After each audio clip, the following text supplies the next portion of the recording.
Hi everyone, today I'm going to show you how to make pulkas, which is a kind of chapati which you inflate directly on the gas stove. So you do need a gas stove for this.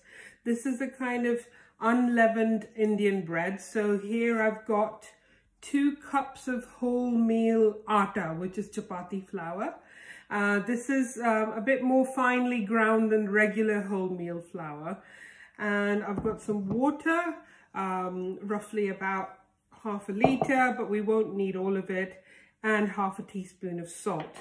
So I'm going to start off by making the dough, which is relatively simple. So I'm just going to add little bits of water at a time. Sorry, I should have added the salt as well. Mix that all in. Add little bits of water at a time till you sort of start forming a softish dough. And the idea is that it should be quite malleable, not too hard, not too soft. And some people like to add a teaspoon of oil to this as well, but I don't usually bother. Why add more fat than you're needing? And it just works just as well without any oil in it.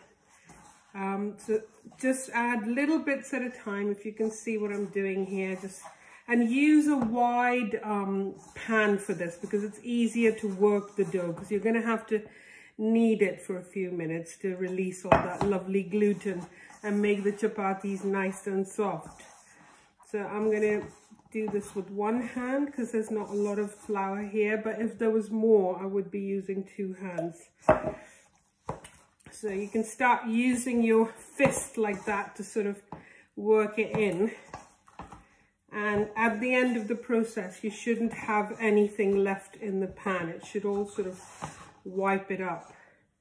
Now, this is the stage where you've got to be quite careful. Don't put in too much. And I'm just going to now, if you can see, it's like that. And I'm just going to knead it till it becomes so less lumpy and smooth for a few minutes.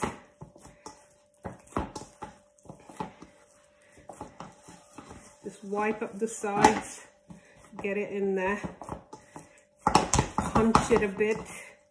But this is the fist method is how I remember people doing it when I was a kid, and my mum as well.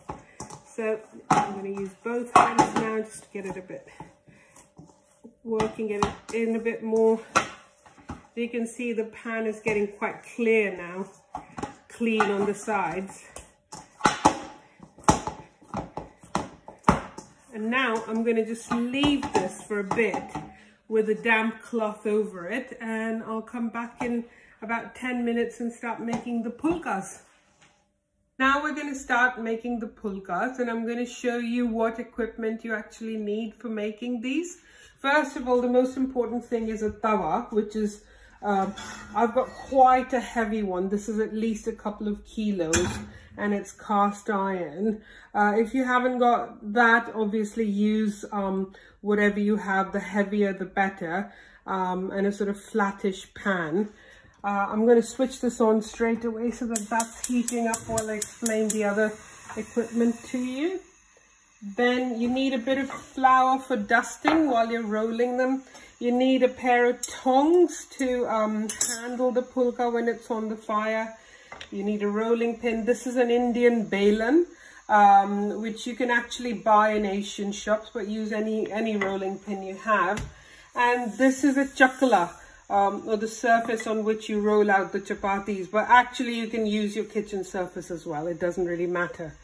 So I'm going to start off now.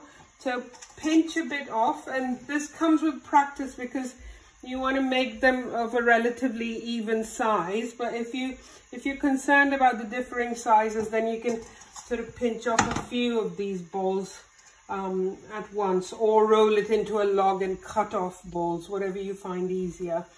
But every time you take a bit of dough, work it in your hands like this so that you smooth out all the edges. You don't want any cracks visible on the surface. That's quite important because when you roll it, it should be very smooth. So I'm going to dunk this straight into the flour here, get a bit on here, And hang on, let me just turn up the gas under this because we want this pan, the tawa, quite hot.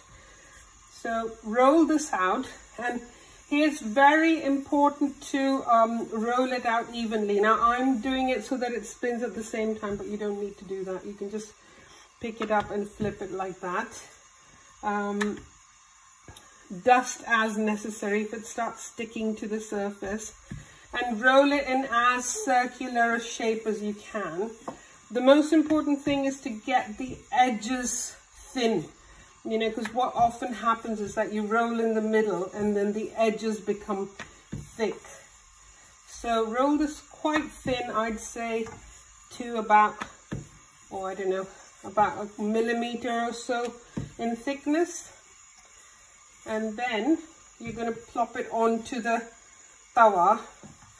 Now what I was taught was that you pick it up like this, and the top where you've been rolling should go onto the tawa. So you go like that. And while that's cooking on one side, you start off with the next one. Now, so again, dip it in here. Keep an eye on that because you'll start seeing bubbles appearing on the surface. That's the thing to watch out for.